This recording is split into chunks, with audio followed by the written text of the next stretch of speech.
एक आदमी रहता था, भोला सा था, बिल्कुल कम पढ़ा लिखा था, भोला था। उसका विवाह एक शहर की लड़की से हो गया। और शहर की लड़की से हुआ, पहले के जमाने में ना शादी के सालों भर तक विदाई नहीं होती थी। विवाह हो गया, विदाई नहीं हुई। तो एक दिन ये मचल गया, अपनी माँ से बोला मैं अपनी दुल्हन से मिलना चाहता हूं। माँ ने एड्रेस लिख दिया, फलाने जगह चले जाना। पहले चिट्ठी पहुंचाई कि दामाद जी आ रहे हैं ससुराल में फलानी ट्रेन से फलानी तारीख को। अब पत्नी को चिट्ठी मिली, ससुराल में चिट्ठी पहुंची, सब तैयारी है, दामाद जी आएंगे।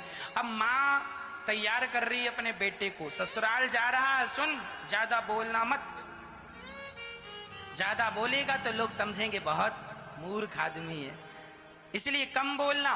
तो उसने माँ से कहा, माँ कोई पूछेगा तो क्या कहूंगा, बोलना बस हाँ ना में उत्तर देते रहना, हाँ ना हाँ ना हाँ। जी माँ। माँ ने पूरी अचार बांध दिया, ट्रेन में खा लेना और सुनो समय से उतर जाना, ससुर जी मिलेंगे, ससुर जी के साथ चले जाना, ज्यादा बोलना मत, ससुर जी कुछ पूछें हाँ ना कह देना। माँ ने कहा था सिंपल बात करना, ज्यादा ना बोलना, और पत्नी से ज्यादा मिलना मत, ससुराल में लोग देखेंगे अच्छा नहीं लगेगा। हाँ, पत्नी तुम्हारी बड़ी समझदार है। ठीक है माँ। बेटा ट्रेन में बैठा, ससुराल पहुंचा, स्टेशन में उतरा, ससुर जी रिसीव करने आए थे। ससुर जी ने बैग लिया, बैग ससुर जी लेकर दामाद जी को लेकर चले। तो दामाद जी से ससुर जी प्रश्न कर रहे हैं, यात्रा अच्छी रही ना? क्यों, कोई तकलीफ थी ट्रेन में, कोई प्रॉब्लम ना? हाँ हाँ। माँ ने यही कहा हाँ और ना में। अब बेचारे को ये भी नहीं पता कि हाँ कहाँ कहना और ना कहाँ कहना। बस माँ ने कहा तो हाँ और ना, तो जहां उसके ना आ जाए सो ना कह दे, जहां हाँ आ जाए तो हाँ कह दे। अब ससुर जी से बातचीत करता करता ससुराल गया। अच्छा, माँ ने ये भी कहा है कि नीचे ना बैठ जाना, ससुराल जा रहा, जरा ऊंची जगह पर बैठना। तो ससुराल गया तो उसे तो सब नीचा ही दिखा, बस आलमारी रखी थी वो ऊंची थी।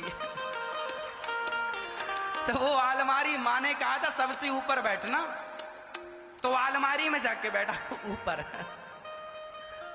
अब माँ ने कहा था सबसे ऊपर बैठना, माँ ने ये कहा था जमीन में ना बैठ जाना, कोई ऊपर सोफे में बैठना या चटाई दरी बिछाए तो बैठना, नीचे ना बैठना। ये माँ, उसको लगा कि ऊपर बैठना है, ऊपर मतलब सबसे ऊपर आलमारी है।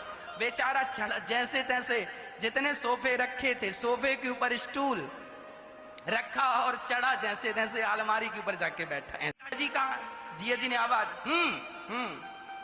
यहाँ।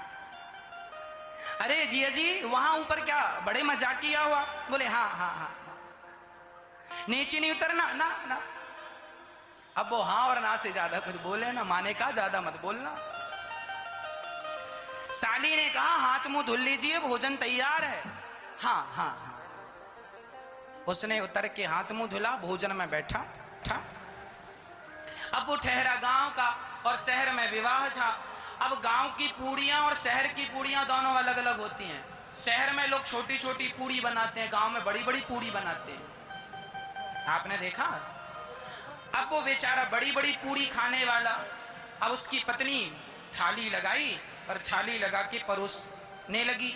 उसके थाली में सब्जी अचार सब कुछ था, और पूड़ी उसने 4 रखी। तो उसने एक पूड़ी उठाई, साग लगाई और पूरी की पूरी पूड़ी खाने लगा। एक पूड़ी एक बार में खा रहा है। अब पत्नी ने दरवाजे से निकलकर इशारा किया, अब ससुर जी देखें तो वो कुछ बोले ना, साली देखे सो हंसे। अब पत्नी को लगा मेरे पति गलत कर रहे हैं, सबको हंसी आ रही है, तो इशारे से कहा उसको लगा एक नहीं दो दो कह रही है खाने को। उसने 2 पूड़ी उठाई, साग लगाई और जो खाया मुंह बड़ा ऐसे बड़ा मुंह उसका हो गया। अरे पत्नी ने फिर बोला ना 2 को 4 भागों में डिवाइड करो, 4 बार में खाओ। वो कह रही है उसको लगा, कह रही है पहली बार ससुराल आए हो, शायद यहाँ की रस्म होती हो कि चार चार इकट्ठी खाना। वो उल्टा समझ रहा था, और चार इकट्ठी उठाए, साग लगाए और चार एक बार में खाए, और मुंह उसका समाये ना, पूरे मुंह में पूरी। अब पत्नी ने देखा चार चार खा रहा है, ससुर तो देखते ही जा रहा है, और पत्नी ने देखा, हे भगवान कैसा पति मिला, बिल्कुल अनपढ़। तो उसके पति ने कहा, अच्छा कह रही है कि पहले चार पूड़ी उठाओ और माथे से लगाओ। तो माथे से लगाए, फिर खाए। अब खाए, अब खा पी करके उसके ससुर जी बोले, चलो जरा घूम के आते हैं। घूमने चले गए तो वहां एक नदी थी। तो उसने पूछा अपने ससुर जी से, ये क्या है? बोले ये नदी। तो ससुर जी से पूछा, ये किसने खुदवाई? तो ससुर जी ने कहा, आधी तो तेरे बाप ने खुदवाई थी, आधी हमने खुदवाई। बोले कैसे?